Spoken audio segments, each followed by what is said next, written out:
Good morning, and thanks for joining us so early this morning on a beautiful Brisbane day. We're here today for the Partners in Technology webcast, probably the last of its type for now, that we'll be looking to move into some physical and virtual for our next sessions, but I'll talk a little bit about that later at the end. Let me commence today by acknowledging that we meet today on traditional lands, and I acknowledge elders past, present and future.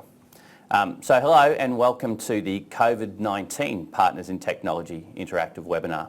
Today I'm pleased to be joined by Mick O'Leary, who's the Chief Information Officer and Assistant Director General of the IT Department of the Department of Education.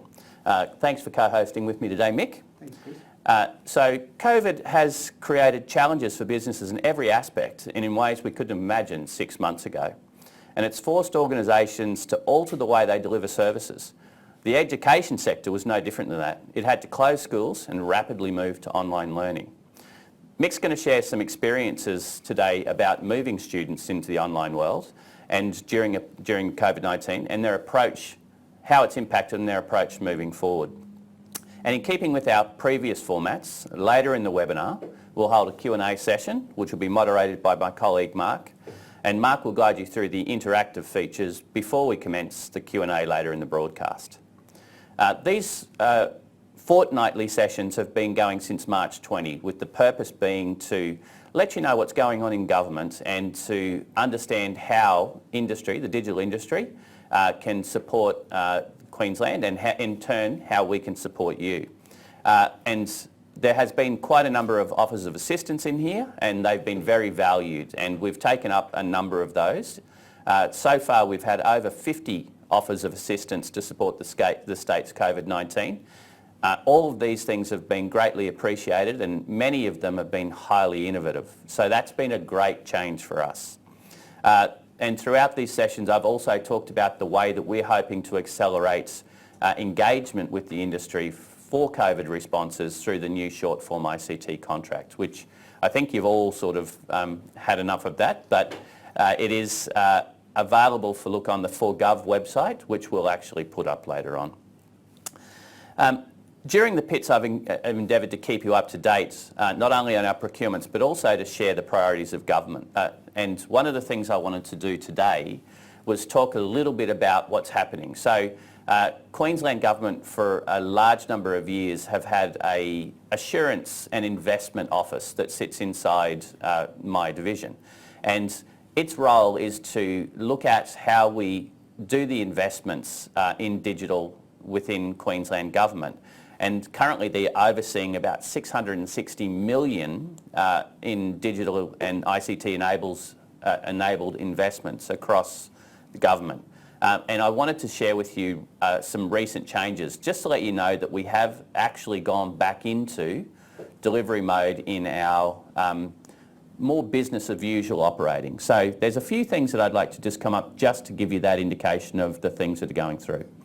So we've had a number of projects that have recently gone into approval. We've got one from Rural Water on a futures program. This is about driving more transparent, sustainable and equitable rural water management across Queensland. These are going to be technology enabled solutions.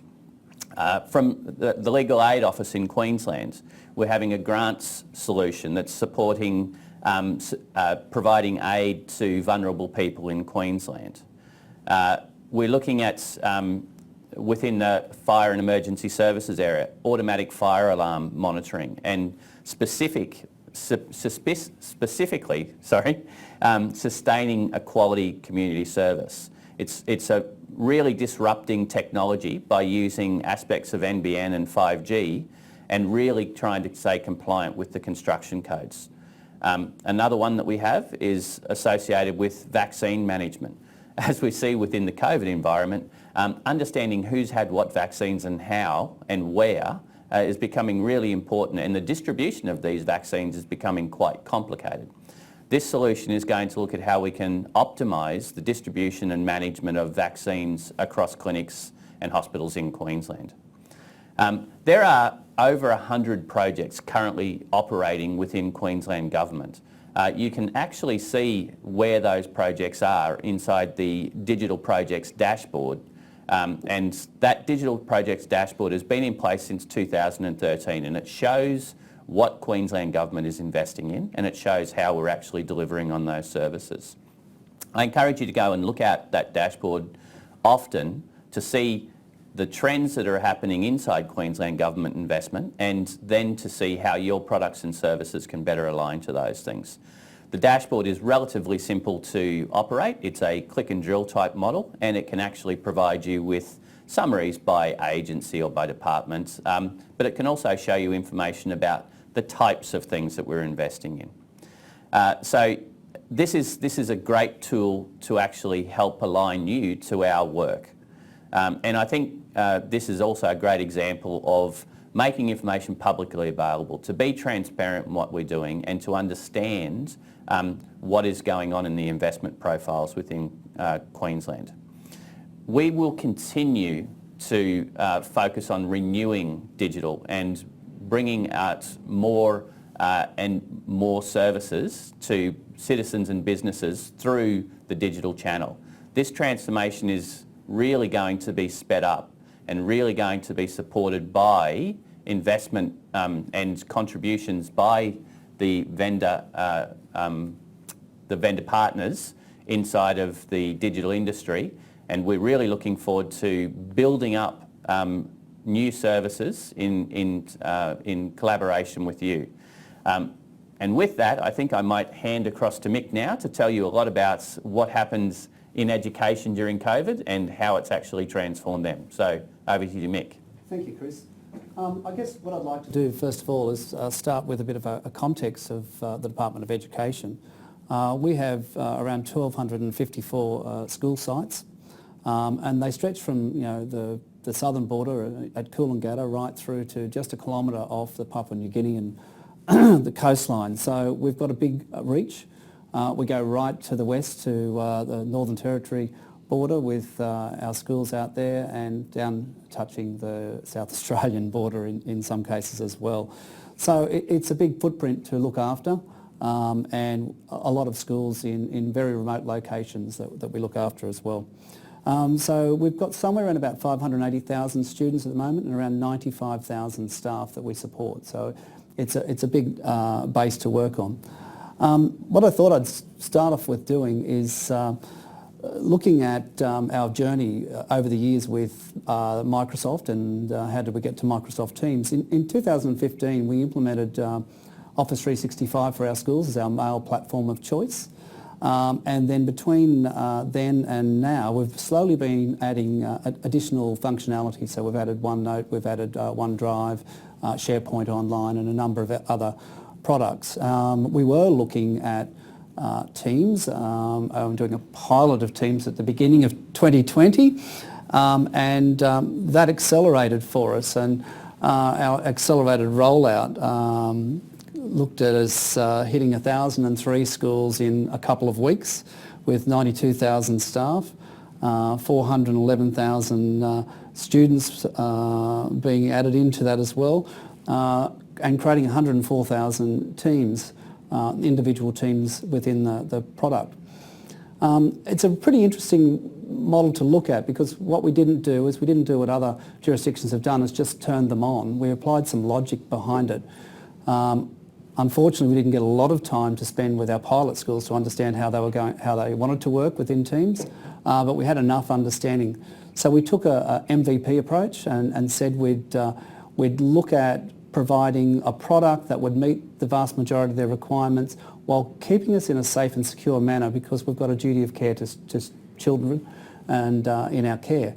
I was very excited to watch the last PET briefing and Marek to say that he had two children in the state system, that he was excited that the rollout worked for them. So from a parent saying that's high praise indeed, and we're very proud of the work that was done.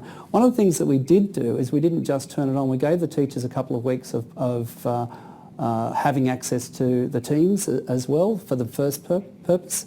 We created 10 team sites individually for each school. an admin one, a whole staff one, and then 8 multi-purpose ones that they might use for faculty or a range of other activities within the school. We also backed that into One School, which is our student management solution, and backed off that into the timetabling component of that. So we created a team for every timetabled class in every school. That meant that the teachers, we also gave the teachers instructions on how to bring kids across. During COVID, obviously, with some kids attending and some kids not attending, it was very difficult for us to populate the entire team with all of the kids, because we did get some movement. But allowing the teachers to be able to populate the kids that they were working with into those teams gave them the opportunity to be in control. That extra 2 weeks gave them the opportunity to spend time working out how to do that and working out how they were going to use the teams with the kids in their homes and the ones that were also still at school at the same time, because we had a hybrid model with kids at school and kids at home. That model worked pretty well, and what we also did is over time, and by time I don't mean months, over time, which is days and a week, we started analysing things like turning on video, because there's a whole bunch of privacy things about turning on video in people's private homes and what happens in the background and things you may be able to see and never unsee as well. And the fact that, you know, our teachers have got some duty of care requirements for them around protection reporting as well, and we didn't want to put them into a level of risk and also jeopardise the whole product and the way we're operating. So we did some work around that space and then started working on turning on video and turning on the wider sharing. So you could share an individual document, but you couldn't share the whole desktop to begin with, because sometimes people have things on their desktop that they probably shouldn't share. So we did a bit of an education piece with our staff as then we turned on the full desktop sharing. So that was a really interesting piece to do, and it was something that we were really passionate about. We're really passionate in education about getting it right first time. Our client base, I used to say, have a memory of an elephant, and they still remember when we rolled out the SMS finance system way before One School, and they still tell me today how farcical it was. So it was a challenge for us to get it right first time, and it always is. So we are still on that journey with this, but the model that we've been forced into during COVID is a model that I think we'll use going forward to get better return to the end users a lot quicker. Mick, the current population of Queensland is about 5.1 million, so you basically had carriage of 10% of the population to make sure that they could do what they needed to do every day. That must have been a stretch on your resources, but I also imagine it was a pretty big stretch on Microsoft. Massive stretch on Microsoft, and one of the things to talk about was that we moved and used our OneNote. We've been using OneNote and Class OneNote for quite some time, and we had an uplift of 6.2 million files that we had in February sitting in OneNote that moved up to 10.7 million. And I think one of the things that I've been saying to people is our staff moved and students moved rapidly into the digital. They moved from analogue to digital, but they didn't move to true digital, they moved to digital analogue. And by that I mean the challenge we had is people, and teachers particularly, are used to creating 30 copies of something and putting it on the desk in front of each kid. So what they did in OneNote is they created 30 tabs and put 30 copies of the same thing for the kids, not understanding the syncing and how that all works and that. So we did generate, we went from 630 terabytes of data to 930 terabytes of data fairly quickly and rapidly. And as you can imagine, large files transmitting backwards and forwards being synced caused some issues for our colleagues at Microsoft. And I call them colleagues because we work very closely with Microsoft. And in the education space, it's very important that we do work with them because we help them understand the education environment. It's not as simple as, to make a product, an education product, is put a template in for a certificate. Because we've got so many different ways we operate with children and to make sure that they're safe and secure and that we treat them in a way because we're their de facto parents while they're with us at schools. So Microsoft really did come on board very quickly for us, and we saw degradation of service significantly across the state, and to the point that we were impacting other services for other Microsoft clients.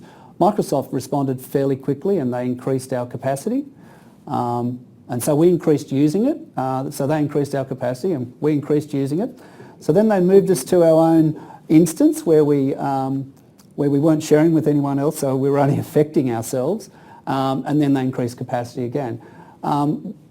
The more modern Microsoft applications have a better syncing mechanism behind them, and we were using older style, so we did some hot patching across the network as well to try and improve the syncing ability with Microsoft. At the same time, we had a problem with some of our Apple devices as well, and schools love a good Apple iPad, and we worked closely with Apple to sort out. We had some intermittent problems, and we've had that over time, and it became a load thing that when load appeared, this issue became more prevalent. So working closely with Apple as well, we solved that problem for our end users fairly rapidly, and our teachers could get on with the job of teaching and learning, which was fairly exciting for us, and exciting for teachers to be able to do that work and to engage with students. One of the things we didn't see more broadcast type activities. Teachers were canning their videos, which in a teaching way is pretty smart, because what it allows kids to do is to keep rewatching the same thing. If they didn't get a concept, they could go over it and over it again, they could rewatch it, and they could also do it when it suited. It also meant that if families had limited IT resources, the kids could take it in turns in a more appropriate manner, and they didn't all have to be logged on at 9 a.m. to see the teacher talking and stuff like that. So our teachers worked very, very cleverly in that space. Mick, we actually have talked in this broadcast a number of times before about the fact that the change management accelerates so much more rapidly, and it's a matter of good enough in a time that's valuable, rather than really what might have been a traditional government approach to take this over a really, really long time frame. Have people adapted really well in the education space in the same way? I think they have. I think they have, particularly at the moment. I think one of the things that we're seeing now is they were a bit exhausted after that period of online teaching where it was fairly intensive. I think they've pared back a little bit, but what we will not see is them go back to where we were. I think we'll continue on that journey forward. And so we will adapt how we operate to make sure that we can get more product out quickly and available for them. I guess the challenge then for us is, we're looking at some numbers of logins. So if you look at those numbers, the logins for students to the Learning Place was at 97,000 sort of individual unique logins all of last year. And this year, just in the COVID period, is 143,000. So our 18-year-old Learning Place became very popular for everybody, and it was good to see it was used that way. Our staff logins, 59,000 sort of unique logins normally over a 12-month, but we had 53,000 of those. And remembering that we also, or not remembering, letting everyone know that we use our Learning Place also for our mandatory training for staff as well. So we capture all those things in there. The learning at home was a whole new piece for us, because we were asked to set up another repository of information so that parents had more materials to support the learning at home, so they could actually work from those materials as well. And our traffic to our websites for that material increased from around the 20,000 a day to 350,000 a day, which is quite unique, and then scalability. And then we got onto some interesting technology using the Akamai caching service, content delivery network, to actually take some of the weight off that. Most of that material was fairly static. We just put new material up each day, and it worked well in that content delivery type network space. Dynamic content, not so good, but this sort of stuff worked quite well. But it was about really responding quickly to a massive unplanned increase in load. And that certainly has been reflected well and truly across the public sector.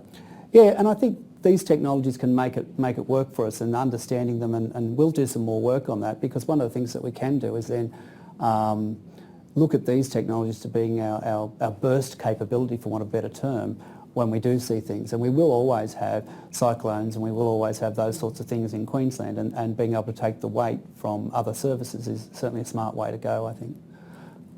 I think we also accelerate a whole bunch of other tools. Our State Schooling Division have a tool that they use for their STEM work, and they do a lot of work with individual schools around the STEM, and that's an IC platform. So we increase the licensing and increase the capacity with that through the partners that we work with in the IC company. So we work with them on doing that so that that was more available for schools. And we've always had a traditional Blackboard Collaborate product, which is for our distance ed and for our traditional web conferencing solution.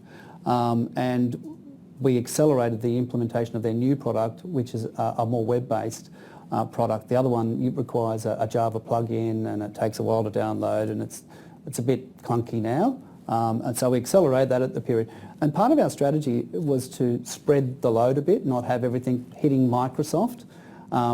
And when you've got, as I didn't look at the numbers and realise that was that number in the state. When you've got that sort of number of people hitting all of your systems, it was important for us to sort of spread that load a little bit wider. And given the problems we were seeing with our early stages with Microsoft, environment, that we sort of did that as a strategy. We had a point raised in a discussion yesterday, Mick, about what happens in Mount Isa when the schools turn on their systems in the morning, and that most of the rest of the town needs to shut down for a little while, and then when the schools turn off in the afternoon. So obviously the impact is really broad against the community when this is going on as well. Absolutely significant. Mount Isa is a really interesting place. I started my teaching career there, and the mind blast of a morning was usually what reminded me that I hadn't quite made it to school on time. And some of those mining areas are interesting because the big kit that they run, if they actually have to shut it down and restart it, you get a brownout across town. So they're unique problems for our schools as well, because we get that brownout, and what we get with our switching infrastructure is that the lights are on but no one's really home, so we have to do a full reboot to get them to come back. So it is one of those unique towns, and there is a struggle to get that level of bandwidth into some of those rural and more remote communities. And I think that's part of the work that we will continue doing, and we'll continue doing that with whole of government to see how best we can service the communities across the state. I think the other things that we also chose to do is, at the time, is we did some specific work for corporate. We actually tried to get them off the main tools that schools were using to let the schools' teaching and learning happen without the corporate stuff. So we actually increased our licensing on our web conferencing, Cisco WebEx tool, and remote desktoping and all of those sorts of things, and kept them as much away from the main tools that schools were using to give them priority. A large cohort of people that are not directly in the teaching business, isn't there? That's correct. There's around about 4,500 sort of public servants that work across the whole state as well, and need to connect, and they're actually coordinating what's happening for schools. So while we're running the emergency response team, we're needing to connect in every region and every regional office and keep them connected and working on the response for the department. So it's important to keep them connected but not interfere with what schools are trying to do. So again, we sort of spread those out. One of the things we did do is, because the NAPLAN was cancelled this year, NAPLAN Online was cancelled, and NAPLAN in general was cancelled due to COVID, we had a NAPLAN Online team who their job is to skill up the schools to be able to use the online platform. So we pivoted those into the rest of the organisation. So we had them working particularly with schools, we had them working particularly with different corporate areas and training them up on how to use the various tools. And when and we've got some of our lead coordinators, they're in every region.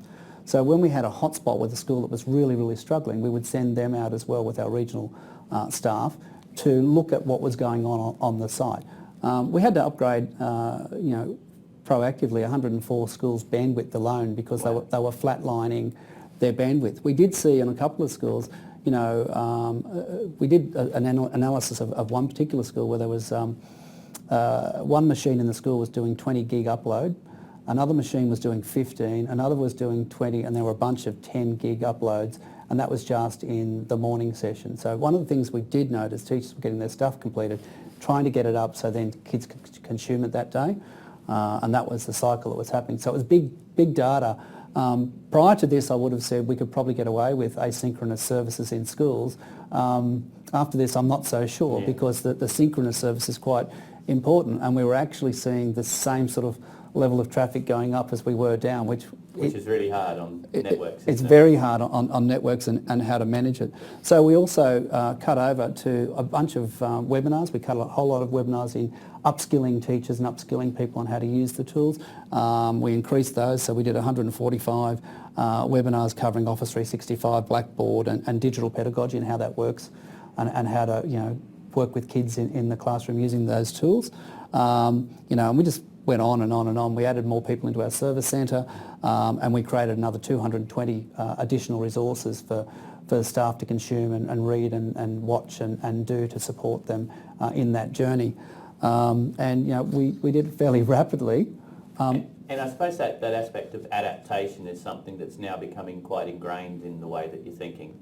Yeah, it is. And looking at the traditional way we've done things, and we've been very methodical, and not that this isn't a methodical process, but we've been very methodical at, we'll go away and we'll make something and then we'll bring it back and go, ta-da.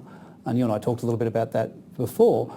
Whereas this way we need to, launch something, get the feedback, keep improving along the way. And you can do that when you've got these evergreen type tools, because that's the features that will keep coming. And we know that things like Zoom and things like Microsoft Teams, that they've got a cycle of adding more features to them at the moment. And so what we can do now is then do a review of the features, understand our legislative requirements against them and the student protection requirements against them, and then start piloting them very quickly with a couple of schools, get their feedback and then move it on in a more rapid sense, which is a bit difficult, because that means you're on this constant cycle of, we used to be able to wait for 12 months for someone to give you the new patch or the new version uplift, and we're almost talking monthly now. So it's a different way of thinking and operating.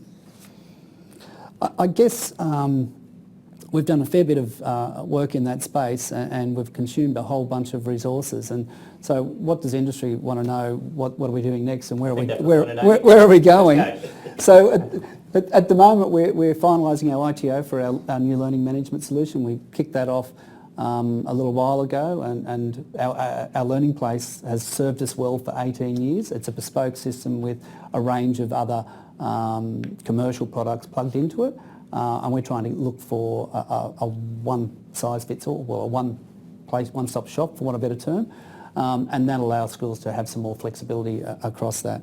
We've got some network redesign, because our traditional network, as we just talked about, is not necessarily the way of the future and how to go. I think things like SD-WAN are really important for us to consider, in how we manage and look after traffic. What traffic can go directly from a school to the internet, what's important for us to come back to us, what's important to be filtered, because we do have significant filtering that we do on our network. And obviously some school network upgrades, we're constantly having to do switching and so forth, etc. They die, or we tend to run to fail a bit more in our organisation, because it's quite an expensive exercise to do it within warranty. We've got a whole bunch of phones that we now need to convert. We did a tactical piece of work with the copper disconnect. So we put in a SIP converter.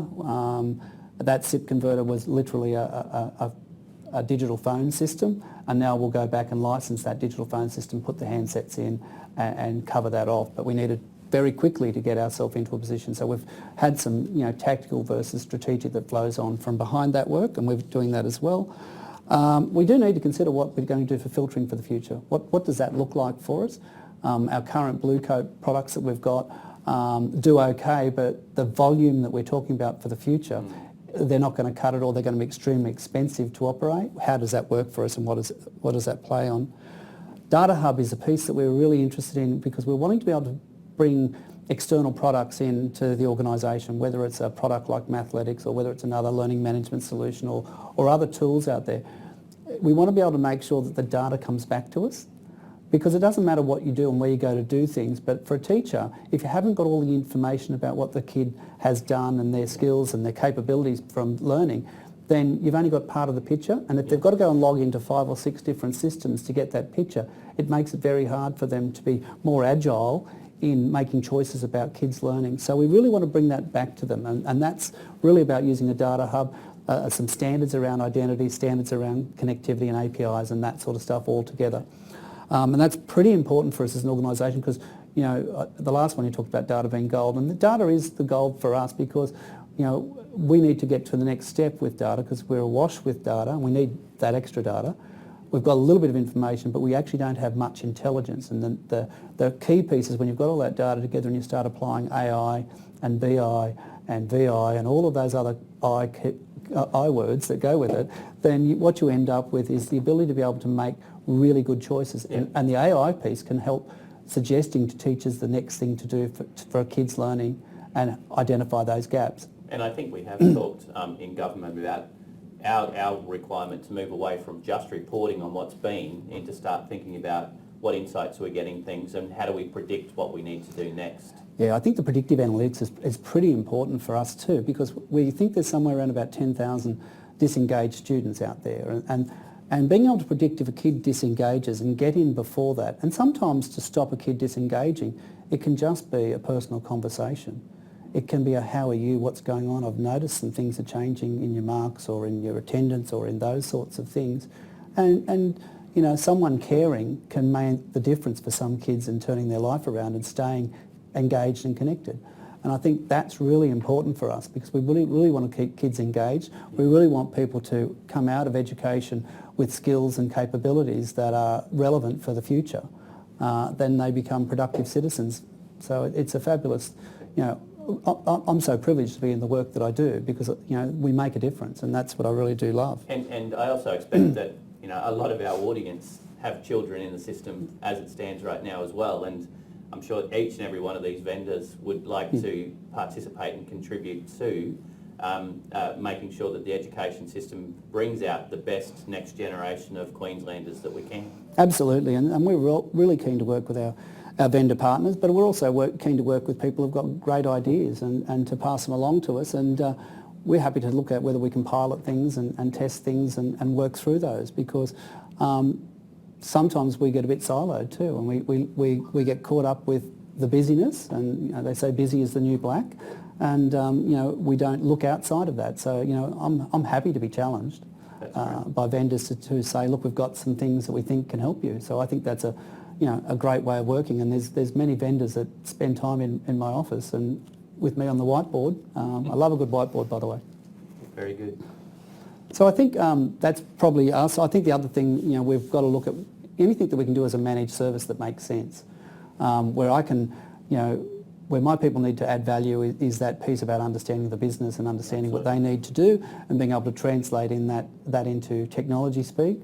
And as much as we can possibly do as a service where it makes sense and where it's cost effective, I guess, obviously, is where we'd like to be.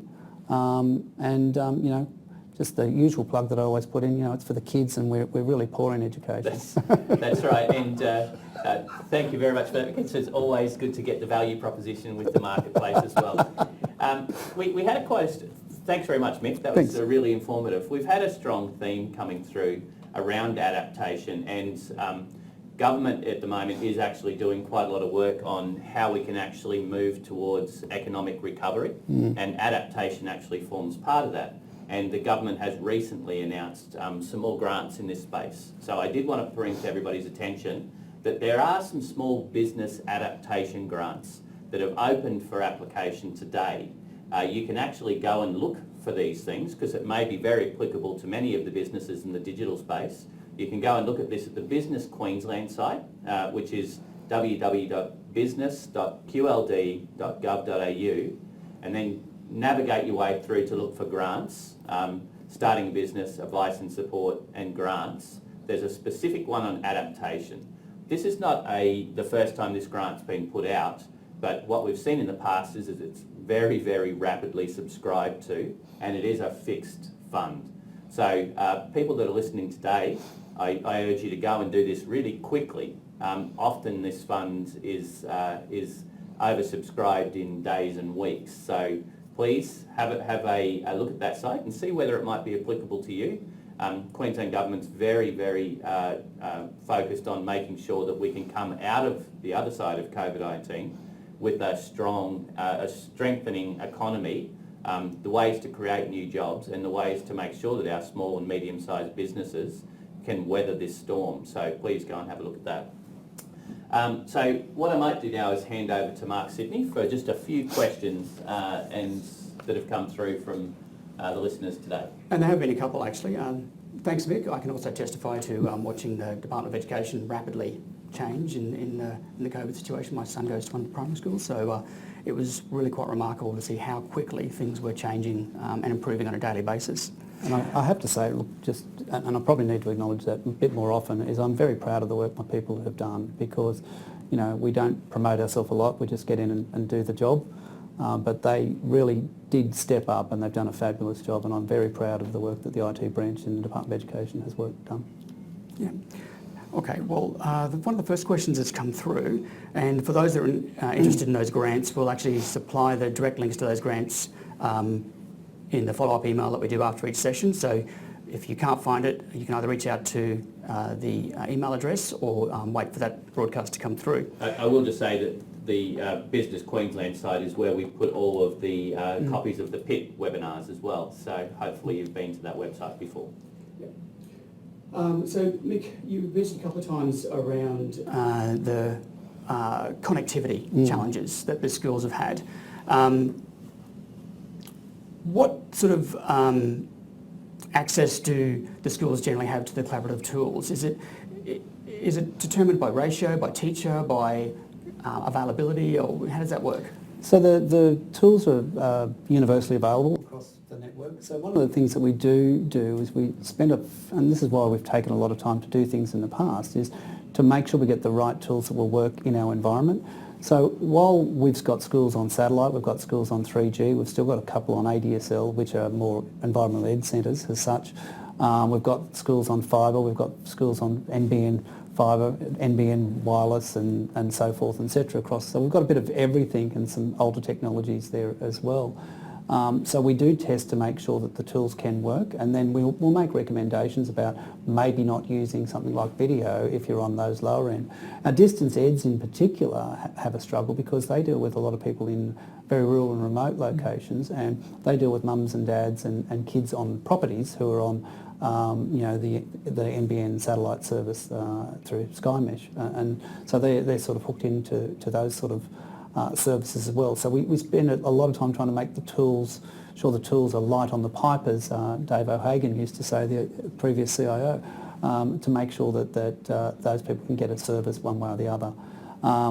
So they are universally available across the state. Some work better, obviously, than others, and depending upon how you do it, a 20 gig file on a satellite's probably not a way to operate. Okay. No, definitely not. And how does the department plan on connecting some of these different systems together that you talked about? So the connection piece is that data hub piece particularly is really important to us. It's how we will then bring all these disparate things together and share the data. Because at the end of the day, as I said earlier, the data is the most important piece for us. What we can do is then visualise it back to the end users, whether it's a principal in a school, so they've got a higher level view of the things that are going on in their school, whether it's the individual teacher, which is down to the individual student and their performance, and what's happening in their life and those sort of things that will impact on their learning. And then from a systemic point of view, we might get a view that's about each individual school. If you're the DG and the people in central office, or if you're a region, you might have a view of just the schools in your patch and so on. So it's about bringing that together so we've got that intelligence and people can help it helps us make good decisions if we've got the right information in the right places at the right time. Because like all things, scarce resources, you have to apply it where you best think, and Absolutely. The better the information, obviously the better the decision. That's correct, and it really makes it work well. It's a bit of an old military adage. All right, the questions are flowing through thick and fast at the moment. There's actually about 180 people online watching this at the moment, so you have to sort of pretend there's 180 people sitting in front of you there. And Chris, the question that's come through is about the all procurement appearing on Q tenders and also the digital projects dashboard. So, and Mick, you obviously have an opportunity to respond to this as well. Did you just want to briefly talk about those two elements together? All procurement goes through a publication process. So everything is transparent in terms of the tenders that we put out and the responses that come through and the awarding of those particular tenders. It's meant to be a fair and equitable process, and we do everything we can to make sure that that applies in every case. The project's dashboard is, I think, really something that we want to make sure that all of our constituents in Queensland can see just how Queensland Government is investing in digital and ICT.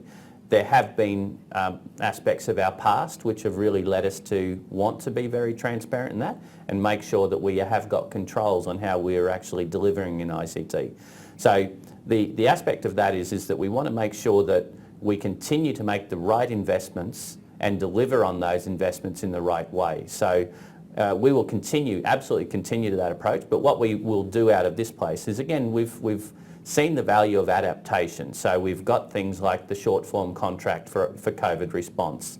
And now we're actually looking into the ICT dashboard to say, what is it that we need to learn from that? What is the investment profiles that we both have and that we're not spending money on? And how can we actually reassess our investment to make better decisions to help us really accelerate digital transformation? And that is going to be a big focus for us going forward. Right, and that's actually a good segue into another question, which was, and this is for you as well, Mick, what takeaways are there from the recent situations and what you described, where it will now become the new normal? And so getting digital faster across education and the other parts of government. Mick, I might let you go first. Yeah, look, I think, as I said earlier on, the lessons learned are that we actually need to perhaps not do our traditional 100% perfect before we go live type mechanism, that MVP process for what we do, the mechanism for managing evergreen and getting functionality out there, but also we also need to spend a bit of time educating our end user about our role in protecting them from themselves at times.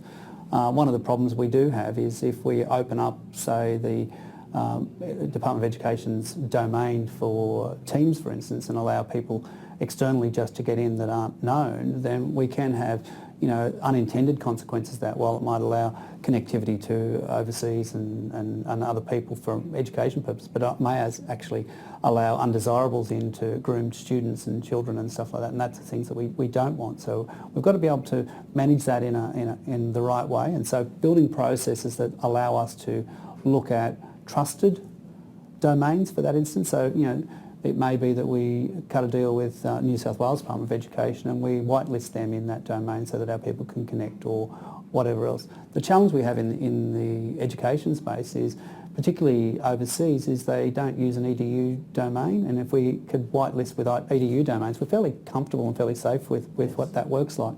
But in the US often they use .coms or whatever else, and so it becomes a bit of an arduous process to try and work that out. We did a piece of work a few years ago as part of the Commonwealth Games work when we did a twig exercise with a company called Patient Zero, who looked at how we would onboard people that we don't know. So we may go back and re-look at that process and that tool, and whether we can actually ignite that for some of these other products that we're using. Great.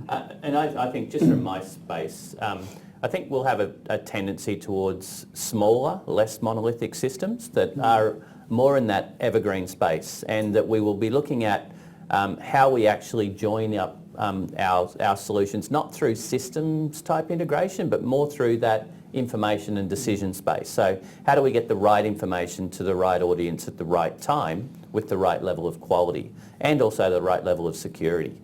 So we've definitely seen an increase in the profile of threat actors, and there's obviously been a lot of press and media around that, and it applies equally into the education space around the protection of the children.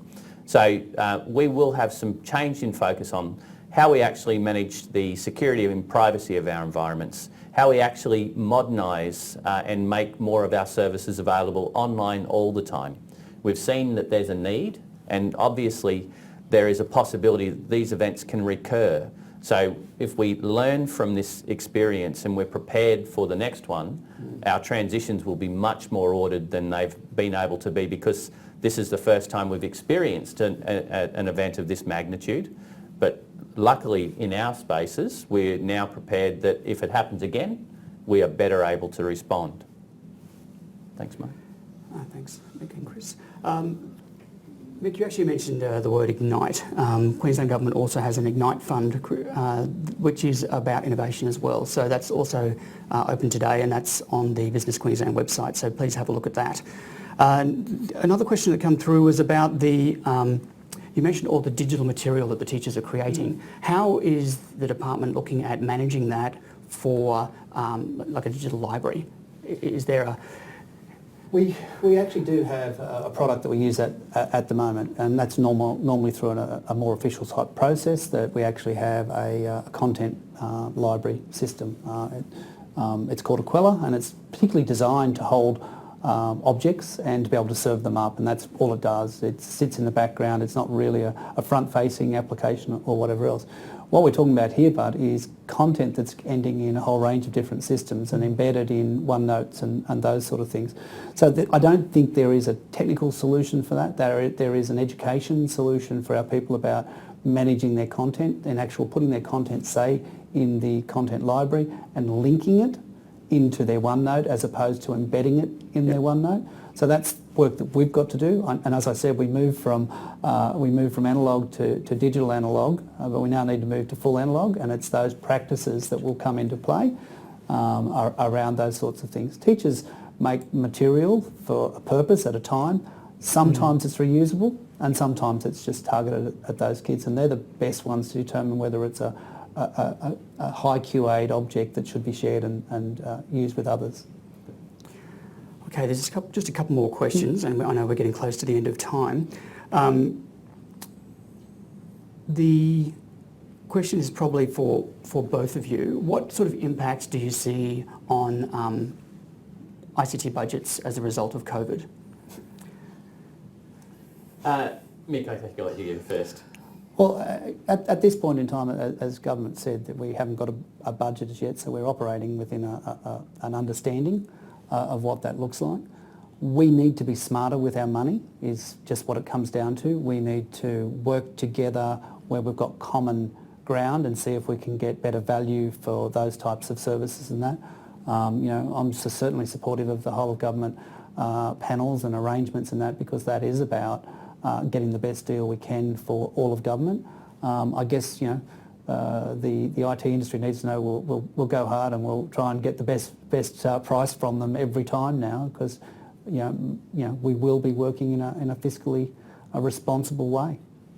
And certainly I'll add to that aspect and agree very strongly that the economic position of government is about putting forward as much money into re-engaging the economy, about keeping people in work and ensuring that we have sustainable activities. And that works within the ICT industry as well. We are profiling small to medium businesses inside of Queensland to ensure that we actually have proportionate engagement with those areas. We're actively asking our larger partners to involve smaller to medium-sized enterprises inside their bids. We want to have local capability. We want to enhance the digital and ICT capabilities in Queensland. We want to sustain a digital economy within Queensland. So we will focus on how we can actually support those things, but within a fiscally constrained environment. So we are looking to get optimised value and optimised sustainability, which is always going to be a juggling act for us. But certainly the commitment remains to have a thriving digital and ICT industry inside of Queensland. I guess the best to add to that, Chris, is certainly in our regional areas, which is very important for us to be able to get that capability out closer to where our services are needed. Absolutely. So look, the last question that's come through is about cybersecurity. Obviously there's growing attention on cybersecurity nationally, but the question is specifically about what are you doing to, in the cybersecurity space, about protecting children and Department of Education systems, and obviously further onto the government systems. So we do quite a few things. We've got a small cyber team ourselves. We certainly use all of the whole of government services that we can and then leverage off, and we've got our SciTech as our front door for our internet capability. We've got a whole bunch of scanning that happens in those places.